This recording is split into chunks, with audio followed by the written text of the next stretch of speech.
It's my feel-good breakfast show.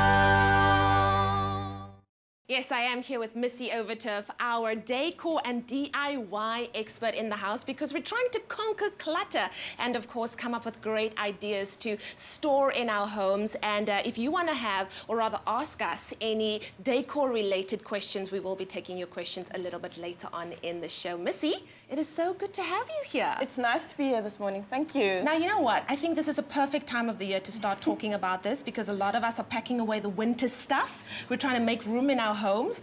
What happens if you can't decide what to get rid of, what to keep, what to pack away? What do? I think you should start with yourself. I mean, there's different levels. We're actually discussing a home. Yeah. But it feels good in your head if you start clearing out. Yeah. And the best analogy, I think, is to look at what you wear. Yeah. Because that's very personal for every person, and you can make your decisions generally based on that. So what do you like? What do you wear regularly? Yeah.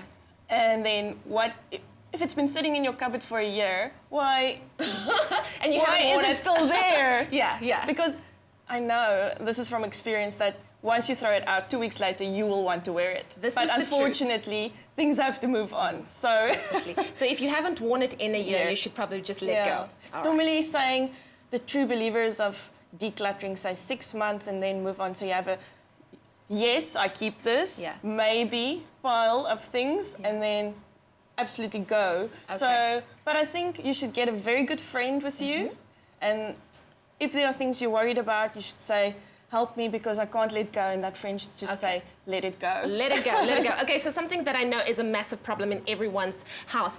Chargers, cables, wires, they're always lying everywhere. What can one do to help eliminate that problem and just make sure that everything is together? I know. I live in this old house. There's not enough plug points, so it's cables running everywhere, and it looks ugly.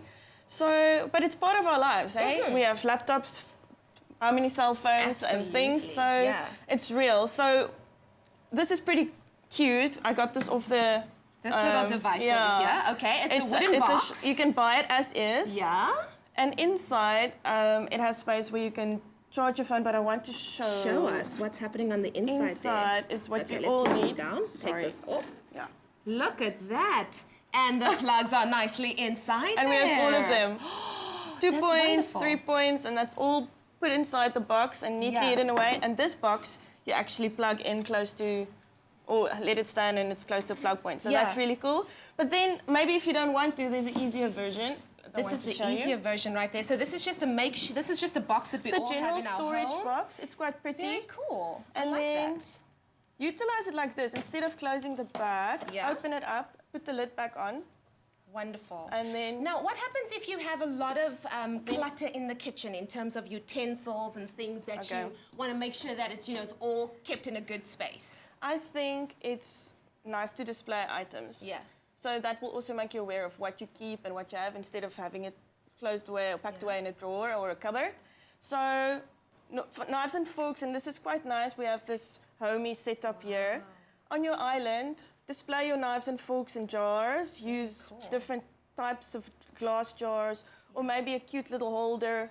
This one is here for teaspoons. I like that. So, and even a milk jug for small little butter knives. So you have a collection, display it on a tray. So this is a grouping, and this is a nice, fun, personal way to display your household items in the kitchen. What happens if you have a lot of things in your home that's just lying around, but you don't have a lot of space, but you want to be able to still store it and make sure that it looks good? That's a good question, and it's also really cool for people that rent. Yeah. So you don't necessarily want to build stuff in, and you don't have space. Yeah. So this is wonderful to show that. Get a collection of old storage boxes, and these you can get at thrift stores or different ones. This is a metal wire basket, and it's also easy to hang on the wall. Very cool. So you can store put your 2 books screws in there, and it can hang or it can stand like we have on display here. Very and then Leigh-anne, nice. on this side, Pencils, books, stationery over there. That's cool. Yeah, we have. This is a cubicle, so I call it a little pigeonhole. Yeah. So when you have a collection of boxes, you can stack them together, Very and you can even screw them together to make like a big unit. Yeah. So that's the way you start. And then, of course, the hanging thing over there where you can store your blankets and your wood and all the little loose things around your house, so right? that I put up because it's really important. If you clutter, for me, is a horizontal disease. So as soon as you start using the wall space in your house, hanging, putting shelves up, immediately you create order. You save space. I love that. Thank you so much, Missy. You know what? This is a topic that we can talk about for years and years and years to come. Going. Thank you so much. We will continue to get more tips from Missy, but it is time for us to find out what the A to Z of cooking is with Kat and Zola.